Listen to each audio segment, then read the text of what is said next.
اور ایک استدعا انہوں نے آخر میں یہ کی ہے کہ ہم سارے لوگ اللہ کے گھر جا رہے ہیں مہمان، اور اللہ کے رسول کی خدمت میں حاضری دے رہے ہیں ادنا غلام، وہاں کوئی حرکت ہمیں نہ آپس میں نہ وہاں کے کسی باشندے سے کرنی چاہیے جس سے بدنامی ہو کہ یہ کیسے ناشائستہ لوگ ہیں، بدتمیز ہیں، نہیں۔ اور مولانا امین حسن اسرائی صاحب نے اللہ رحمت فرمایا ایک بات جو لکھی ہے وہ مجھے اور آپ سب کو ذہن میں رکھنی چاہیے کہ ہم وہاں کوئی سرکاری معزز مہمان بن کر نہیں جا رہا ہے کہ ہمیں کوئی پروٹوکول ملے، ہم ہیں مجرم، قصوروار ہیں، زندگیاں اللہ کی نافرمانی میں گزری ہیں، معافی مانگنے کے لیے جا رہے ہیں، اللہ کی بارگاہ میں حاضری دیں گے کہ دروازے پر آ گئے، گھر آئے ہیں معافی لینے کے لیے، اللہ کے رسول کے سامنے بھی شرمندہ ہو کر کھڑے ہوں گے، جو کچھ آپ نے بتایا وہ ہم نہیں کر سکے۔ اس لیے ہمیں جیسے ایک مجرم جاتا ہے نا، اس کو دھکے پڑیں، ٹھوکریں ماریں، وہ یہ نہیں کہتا کہ تم لوگ میری عزت کیوں نہیں کرتے، وہ کہتا یار میری جان ہی چھوٹ جائے، معافی مل جائے، یہ بڑی بات ہے، میں کس عزت کا مطالبہ کر رہا ہوں، کون سے میں نے کارنامے سر انجام دیے ہیں جو میرا احترام ہو۔ تو وہ لوگ کچھ کریں، عملہ کچھ کرے، ہم اگر یہ سوچتے رہیں کہ ہم یار کوئی بڑے اونچے لوگ تھے، ہمیں تو پھولوں کی سیجیں ہونی چاہیے تھی جہاں سے ہم گزرتے، یہ یہاں سے ذہن میں سے ختم کر دینا چاہیے۔ حضرت امام سفیان ثوری رحمۃ اللہ علیہ بہت بڑے عالم ہیں حدیث کے، فقہ کے، ان کے بارے میں امام عبد الوہاب شعرانی لکھتے ہیں کہ جب وہ کوفہ سے حج کے لیے آئے تو پیدل آئے۔ اب لوگوں نے کہا کہ سواری پر حج کو کرنا حرام تو نہیں، اجازت ہے، حضور نے بھی کیا۔ انہوں نے کہا بھائی کوئی غلام جو ساری عمر بگوڑا رہا ہو، نافرمان رہا ہو، وہ اپنے آقا سے معافی مانگنے کے لیے اگر اس کی طرف جا رہا تو وہ سوار ہو کر اور بڑا بن کر جائے، یہ اس کے شایع نہیں، وہ تو پیدل جائے۔ بلکہ آپ نے فرمایا اگر میرے ناک میں کڑا ہوتا اور اس میں زنجیر ڈالی ہوتی اور لوگ کھینچ کر لے جاتے تو یہ بھی میرے جرموں کے مقابلے میں بہت تھوڑا تھا۔ ہم جس لائق ہیں وہ تو یہ ہیں کہ جوتے پڑیں، مگر یہ اللہ کا عفو و رحمت ہے، اللہ کے رسول کی بہت رحمت اللہ عالمینی ہے کہ ہمیں اپنے دامن میں لے لیتے ہیں کہ تم جو بھی ہو بھائی اپنے ہو، ہم تمہیں دھتکارتے نہیں ہیں۔ میں نے اپنے خطبہ میں بھی وہ شعر کہا تھا، حضرت مولانا رضا خان بریلوی رحمۃ اللہ علیہ کہتے ہیں بڑی بات کہی ہم گناہ گاروں کے لیے، غم زدوں کو رضا مجدہ دیجیے کہ ہے، کہ جو غم زدہ ہے اب سوچ رہے ہیں کہ کیا بنے گا، اعمال نامہ تو گندا ہے، خدا کے سامنے جب پوچھو گی کیا بنے گا پھر، تو مجدہ خوشخبری کو کہتے ہیں، غم زدوں کو رضا مجدہ دیجیے کہ ہے، بے کسوں کا سہارا ہمارا نب۔ پھر حضور ہی ہوں گے،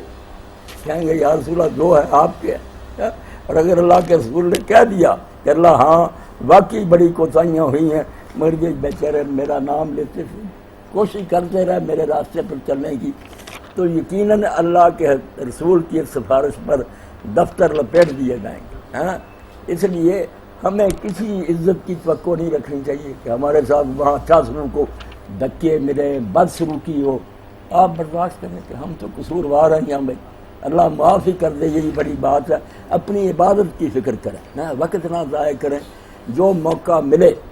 مکہ معظمہ میں عبادت میں گزاریں، مدینہ منورہ میں جائیں، وہاں بھی ادھر ادھر دکانوں میں گھومنا،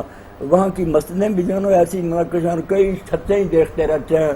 گنتے رہتے ہیں کتنے فوٹو، کوئی فائدہ نہیں ان باتوں کا، ان چیزوں میں نہیں الجھنا۔ ہمیں تو وہاں دلچسپی ہے سرکار رسالت میں آپ صلی اللہ علیہ وسلم کے روضہ اطہر،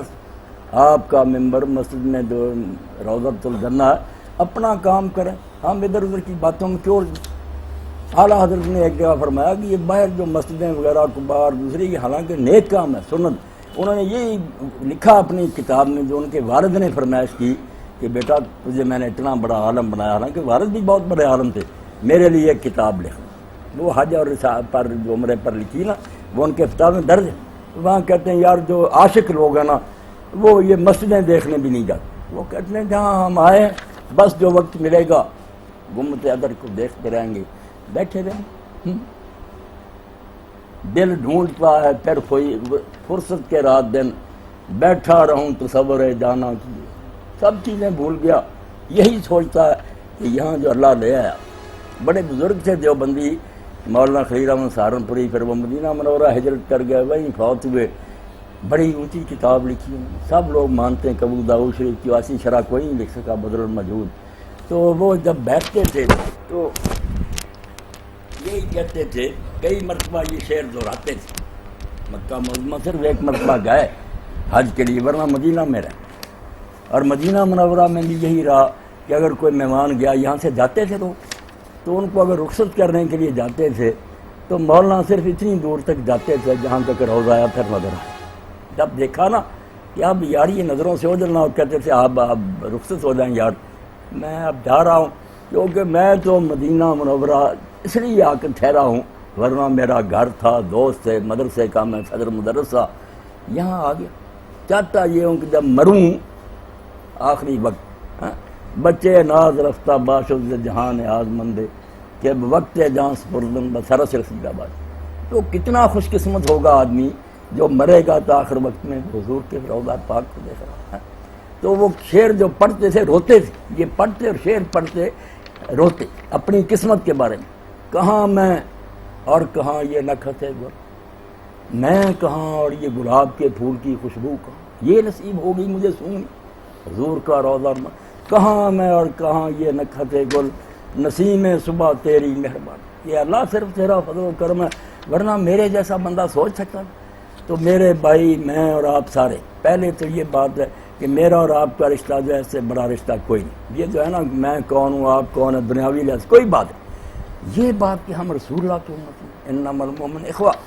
اللہ نے اخوان بھی نہیں کہا، اخوان جو ہے وہ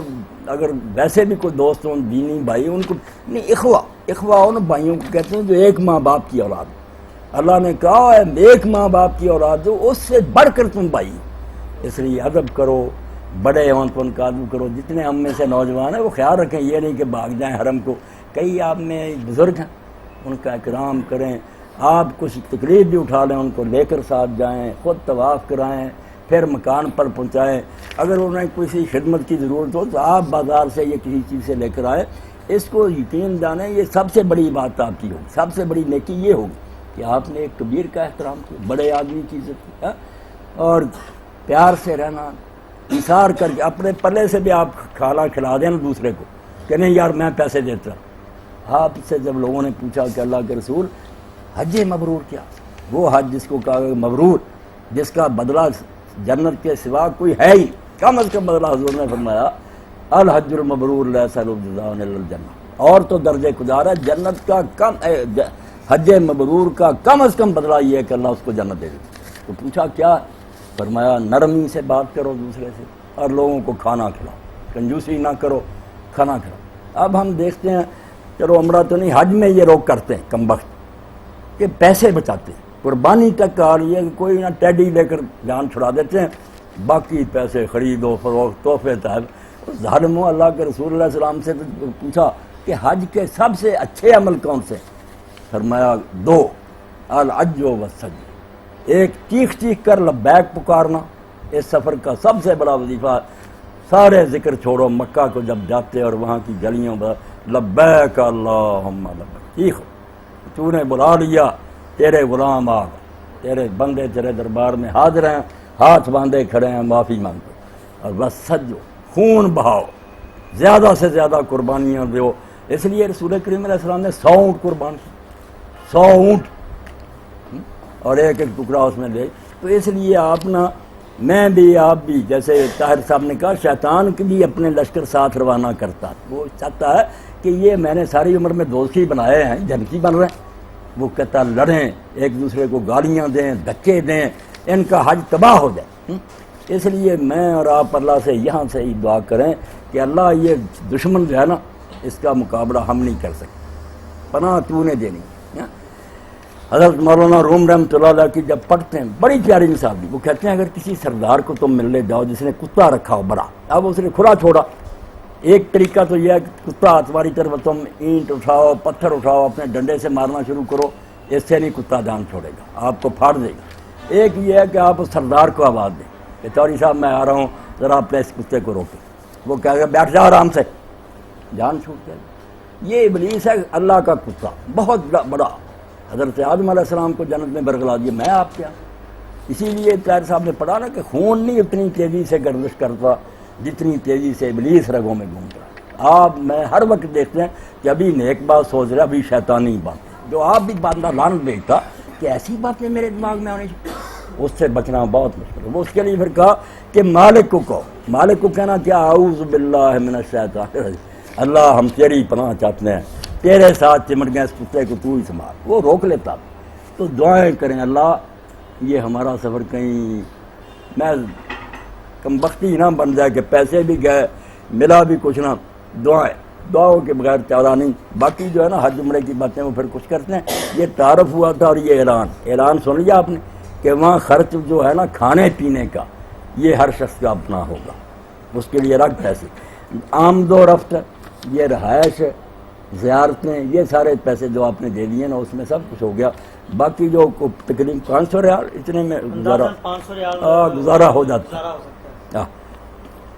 اور ساتھ وہ بات کہ ملک کو بدنام کرنے کی یا اپنے آپ کو بدنام کرنے کی کوئی حرکت نہیں، بس اچھا طریقہ اختیار کرے، راضی ہو جائیں۔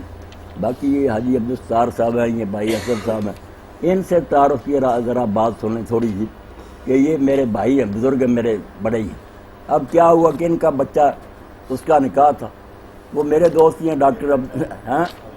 ہاں وہ ڈاکٹر صغیر صاحب بھی دوست ہیں من کے، انہوں نے کہا کہ نہیں بچے کا نکاح آپ پڑھائیں، تو وہاں ان کی مسجد ہے، خطبہ ہوا، وہ ریکارڈ بھی ہے۔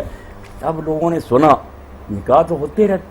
اسی طرح میاں عبدالستار صاحب نے کہا بھائی انور صاحب سے کہ مولانا کو لائیں، ان کی بھی 2 بچیاں تھیں، ان سب بچیوں کو اللہ اپنے گھر میں خیر سے رکھے۔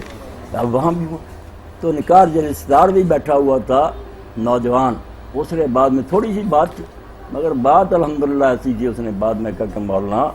آپ نے تو معجزہ کر دیا، اتنے منٹوں میں ایسی باتیں جب سے پیدا ہوں کبھی سنی کہ یہ نکاح ہے کیا اور ان دونوں کی ذمہ داریاں کیا۔ اس لیے پھر یہ سارے میرے ساتھ محبت کر لیں، للہ محبت، میرے دل میں بھی ان کی محبت، اللہ کے رسول کے تعلق سے بڑھ کر کوئی محبت نہیں۔ اور آپ دیکھیں، یقین جانیں، یہ بچہ رو رہا تھا ریاض، مومن روئے بغیر نہیں رہ سکتا۔ حضور کی محبت ہی ایسی ہے جس کو اقبال بھی کہتے ہیں، ابن حجر لکھتے ہیں فتح الباری میں کہ امام حسن بصری جب یہ حدیث سناتے تھے، ہم جائیں گے اور دیکھیں گے کہ وہاں لکھا ہوا استوانہ حنانہ، حضور کی مسجد جو اپنی ہے وہ رقبہ پتہ ہے نشان کتنا ہے، اس میں پھر پتہ چلتا ہے وہ ستون کہ حضور اس پر ہاتھ مبارک رکھ کر جمعہ کا خطبہ دیتے۔ پھر حضور صلی اللہ علیہ وسلم کے لیے ممبر بن گیا، آپ ممبر پر چلے گئے۔ اب صحیح احادیث میں بے شمار صحابہ، یہ متواتر موضوع میں سے ہے کہ آپ جب پاس سے گزرے ممبر کی طرف جا رہے تھے، وہ ستون یعنی بے جان لکڑی، اس لیے کہ حضور اب مجھ سے جدا ہو، اتنی اونچی آواز سے رویا کہ صحابہ سب نے مسجد میں اس کے رونے کی آواز سنی۔ اور ابن عباس فرماتے ہیں رویا بھی ایسے جیسے اونٹنی کا چھوٹا بچہ اپنی ماں سے بچھڑ گیا، چیخ چیخ۔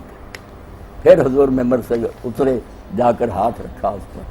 سسکیاں لے کر وہ چپ ہوا، آہستہ آہستہ۔ لوگوں کو حضور نے بتایا کہ اس کو غم ہوا کہ حضور کا دست پاک مجھ پر ہوتا تھا، وہ تو مجھ سے چھوٹ گیا۔ تو حسن بصری فرماتے ہیں، ابن حجر فتح الباری میں لکھتے ہیں، روتے تھے جب یہ سناتے تھے اور کہتے تھے مسلمانوں تم تو حضور کا کلمہ پڑھتے ہو، وہاں خشک لکڑی حضور کی جدائی میں روئی، تم انسان ہو کر نہیں روتے۔ اور یہی بات ابو ہریرہ رضی اللہ عنہ فرماتے ہیں، صحیح مسلم میں ہے، حضور نے اس وقت یہ بات کہی اور اب بھی اہل ایمان کو پتہ لگتا کہ بالکل سچی کی۔ حضور نے فرمایا لوگوں مجھے اچھی طرح دیکھ لو، تم خوش قسمت ہو، ایک وقت آئے گا کہ مسلمان چاہے گا کہ میں اپنا مال دولت اولاد ساری دے دوں اور مجھے حضور کے چہرے کی زیارت نصیب ہو جائے، ہوگی نہیں، گزر جائے گا۔ اب ہم میں سے کتنے ہیں جو کہتے ہیں کوئی ایسا عمل یار بتاؤ خواب میں آپ کو دیکھ سکتے، ویسے نہیں دیکھ سکتے۔ اور میرے دوست ہی احمد علی پروفیسر ریٹائرڈ ہیں، پنجابی زبان کے شاعر ہیں، بہت نیک آدمی، تو انہوں نے ایک کتاب لکھی ہے، تو اس میں ہنجواں دے موتی، پنجابی ہے، بہت واقعی ہنجواں دے موتی، روتا آدمی، توحید سے بڑی ہوئی۔ اب وہ اسی سلسلے میں کہتے ہیں حضور علیہ الصلوۃ والسلام کے بارے میں کہ جے کر اپنی آمنا سجنا ہوئے تو مکھ خواب دے وچ وکھا دے۔ میں اور آپ ترلے کرتے ہیں، اور اگر کسی کو خواب میں آپ کی زیارت ہو جاتی ہے